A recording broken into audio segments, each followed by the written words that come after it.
Hello everyone, this is your friend C S Kranti Sarda. आज हम economics का एक इम्पॉर्टेंट टॉपिक देखेंगे, that is relationship between the total utility and marginal utility. ये आपका 12th इकोनॉमिक्स का सेकेंड चैप्टर है, उसका एक थोड़ा सा बिट पोर्शन है।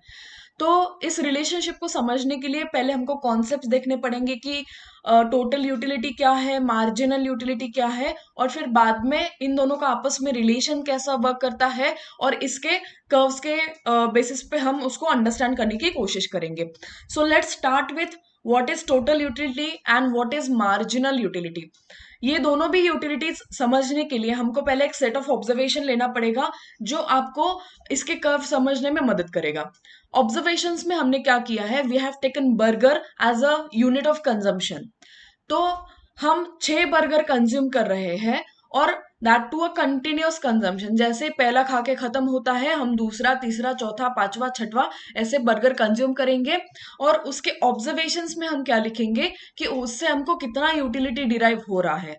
अब आपको तो पता है, as we have seen in the features of utility, that cardinal measurement of utility is hypothetical, is impractical, तो ये पॉसिबल नहीं है। बट इकोनॉमिक टर्म्स में ये रिलेशनशिप एस्टैब्लिश करने के लिए और आगे law of diminishing marginal utility पढ़ने के लिए हमको एक अज्यूम करना पड़ेगा कि यूटिलिटी को भी एक यूनिट है। So the unit of utility is utils. तो हम ऑब्जर्वेशंस के बाजू में लिखेंगे हमको कितना यूटिल्स डिराइव हो रहा है उस पर्टिकुलर बर्गर के कंजम्पशन से। इसका मैंने आगे चार्ट दिया है, उसमें आप देखोगे कि जैसे ही आपको टीयू मिल रहा है वैसे आपको एमयू भी मिल रहा है। अब इसको कैसे कैलकुलेट करना है, will see in the next slide. पहले देखते हैं what is total utility. Aggregate of utility derived by the consumer from all units of the commodity consumed. All units मतलब क्या, पूरे 6 बर्गर खा के जब मैंने खत्म किए तब मुझे टोटल यूटिलिटी कितनी मिली है वो हमको यहाँ पे अभी देखना है। अब एग्रीगेट, एग्रीगेट मतलब क्या, नेचुरली उसका टोटल करना है, मतलब मुझे पूरे 6 बर्गर्स की टोटल यूटिलिटी कितनी मिली है मैं उसको नोट डाउन करके साइड में रख दूंगी। बाद में आता है मार्जिनल यूटिलिटी। मार्जिनल वर्ड का मीनिंग है समथिंग एक्स्ट्रा, समथिंग एडिशनल। तो देखना डेफिनेशन क्या है, additional utility derived by a consumer from an additional unit of commodity consumed. ऊपर है all units of commodity consumed और नीचे है additional unit of commodity consumed. तो this is the major difference. अब नीचे आ जाओ, रिलेशनशिप का वो जो चार्ट है, देखो 6 बर्गर हमने कंज्यूम किए हैं, उसका टोटल यूटिलिटी पहले 8 है, मार्जिनल यूटिलिटी भी 8 है। So this is one of the feature कि total utility and marginal utility of first unit that is being consumed will be same. कितना भी रहने दो, क्यों, क्योंकि हमारा सेट ऑफ ऑब्जर्वेशन ही वहां से शुरू हो रहा है। राइट हैंड साइड में देखना, यहाँ पे मैंने 2 कर्व बनाए हुए हैं। ऊपर का कर्व जो अम्ब्रेला शेप कर्व है that is TU curve, total utility curve, और नीचे जो जीरो में आके फिर बाद में निगेटिव चला जा रहा है that is marginal utility curve. अब इस चार्ट को ध्यान से देखना, टोटल यूटिलिटी ये बढ़ते बढ़ते बढ़ते जा रही है अप टू 5th यूनिट, ठीक है। 8, 14, 18, 20, 20, 24th यूनिट का कंजम्पशन का टोटल यूटिलिटी 20 है, 5th का भी 20 है। मतलब क्या यहाँ पे कुछ एडिशनल यूटिलिटी डिराइव हो रही है? The answer is no. इसी वजह से आपका एमयू जो है वो 0 हो गया। अब एमयू कैसे कैलकुलेट करते हैं, आई टेल यू। पहले टीयू पे फोकस करो। टीयू 5वें यूनिट तक बढ़ते जा रहा है, बाद में 6वें यूनिट को वो 20 से गिरकर 18 हो गया। आगे देखो एमयू के साथ क्या हो रहा है, एमयू और टीयू पहले सेम है, फिर बाद में 14 माइनस 8, क्यों, because it is additional utility, जो एक्स्ट्रा बर्गर में खा रहा हूं और मैंने पहले जो बर्गर खाए हैं उसको मैं नजरअंदाज करते हुए सिर्फ इस वाले यूनिट का कितना मुझे एडिशनल यूटिलिटी मिल रहा है वो मैं एमयू के चार्ट में लिखूंगी। सो 14 minus 8, 18 minus 14, 20 minus 18, 20 minus 20 and 18 minus 20 which is -2, ठीक है। तो these are the observations, कुछ नहीं, कैलकुलेशन किया है डेफिनेशन के अकॉर्डिंग। और इसका भी अब कर्व देखोगे। कर्व कैसे बनेगा, कोई भी ऑब्जर्वेशंस का आप जो भी पॉइंट रिसीव कर रहे हो उसको पॉइंट को पहले प्लॉट कर दो ग्राफ पे और उसको ज्वाइन कर दो, ठीक है। तो पहले हम टीयू कर्व देखेंगे, जो अम्ब्रेला शेप बना है, तो इसका बिहेवियर कैसा है देखना। ऑब्जर्वेशन करो, from unit 1 to 4 it is increasing, yes, but increasing with a diminishing rate. अभी ये diminishing rate मतलब क्या, उसका स्पीड कम हो रहा है बढ़ने का.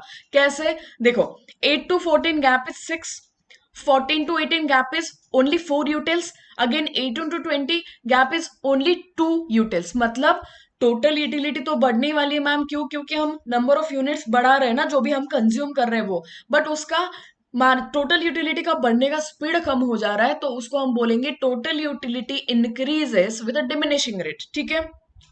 उसके बाद में फोर्थ और फिफ्थ यूनिट में क्या हो रहा है, देखो कांस्टेंट है, तो एक लिमिट के बाद आपका पेट भर जाता है, और एडिशनल यूनिट ऑफ बर्गर से आपको कोई भी एडिशनल यूटिलिटी नहीं मिल रही है, तो टीओ भी कांस्टेंट बन जाता है. As there is no addition, TU will be constant. उसके बाद में आपको टोटल यूटिलिटी गिरते हुई दिखेगी. तो ये क्यों हो रहा है कि बोले मैम पॉइंट ऑफ सेटिटी अचीव हो गया है, point of maximum satisfaction fourth और फिफ्थ यूनिट में मिल चुका था. उसके बाद में हमने अगर कंजम्पशन कंटिन्यू किया तो वो टोटल यूटिलिटी को कम कर देगा. Total utility will start decreasing after attaining the maximum point. After remaining constant for fourth and fifth unit, it will start decreasing for the sixth unit. ठीक है. आगे देखो पैरेलली नीचे वाला कर्व, यहाँ पे ऑब्जर्वेशन में समझ में आया ये अम्ब्रेला क्यों बन रहा है. पहले बढ़ते बढ़ते बढ़ते जा रहा है, फिर फोर्थ फिफ्थ को कांस्टेंट है और सिक्स्थ यूनिट को वो नीचे गिर रहा है. आगे देखना MU curve, marginal utility diminishes, marginal utility decreases. Decreases कैसे, देखो 8 6 4 2 0 -2. ये क्यों होता है कि बोले मैम पहले यूनिट को जब हमने कंज्यूम किया तो हमको बहुत अच्छी यूटिलिटी मिली, बहुत ज्यादा यूटिलिटी मिली. जब मैंने दूसरा कंज्यूम किया मुझे यूटिलिटी मिली बट पहले से कम थी. लाइकवाइज तीसरा चौथा पांचवा, जब तक हम छठे तक आ जाते हैं हमारी तो यूटिलिटी पूरा निगेटिव में चली गई. बोले मैम तो ये ऐसा क्यों हुआ. यहाँ पे देखना, ये जो ब्लैक कलर की डॉटेड लाइन ड्रॉ करी हुई है दैट इज मैक्सिमम टीयू जो वहां पे मेंशन्ड है, और नीचे मेंशन्ड है 0 MU. This is point of satiety. अब आपको ये तो समझ में आ ही गया होगा कि जैसे चार्ट एक है और उसके कर्व दो बन रहे हैं, तो ये कर्व एक दूसरे के काउंटर पार्ट्स है. जैसे टीयू बिहेव करेगा वैसे ही पैरेलली एमयू बिहेव करेगा. तो टीयू और एमयू में ऐसा एक पॉइंट आ जाता है जिसको हम पॉइंट ऑफ सेटिटी बोलेंगे. वहां पे दोनों की पोजीशन क्या है बच्चों, TU is maximum, MU is 0. समझ में आया. अब जब टीयू मैक्सिमम हो जाता है तो वो अगर आप कंजम्पशन बढ़ाओगे तो वो गिर जाएगा. अगर आपने कंजम्पशन बढ़ाया तो टीयू कम होगा और एमयू आपका निगेटिव में चला जाएगा. क्यों? क्योंकि 0 के बाद में उसको स्कोप ही नहीं बचता है ना. आप कंजम्पशन बढ़ा रहे हो और वो गिरते आ रहा है, गिरते गिरते वो 0 तक पहुंच गया है, फिर भी आपने कंजम्पशन कंटिन्यू किया तो वो निगेटिव में चला जाएगा. इजी. अभी इसी ऑब्जर्वेशन को मैंने यहाँ पे सेंटेंस फॉर्म में, पॉइंटर फॉर्म में लिखा हुआ है. We will go through this very quickly. TU and MU of the very first unit of burger consumed are the same.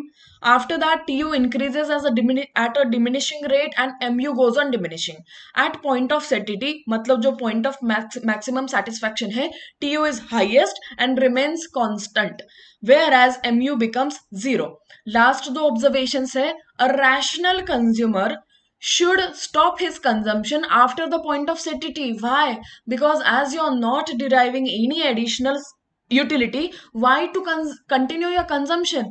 कुछ हो ही नहीं रहा मैम, यूटिलिटी नहीं मिल रही, फिर भी खाया जा रहा. क्यों खाओगे, खाओ मत अगर आप रैशनल हो तो.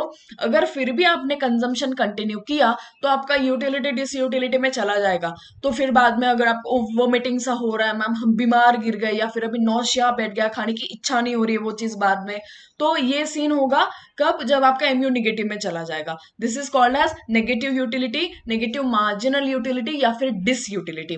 लास्ट पॉइंट देखना, any additional unit consumed after that will result in decline in TU and MU becomes negative. समझ में आया. वही चीजें है जो हमने चार्ट में और कर्व में देखी थी, बस यहाँ पे पॉइंटर फॉर्म में आपको बेटर अंडरस्टैंडिंग आने के लिए मैंने नोट डाउन किया है. ठीक है. Thank you.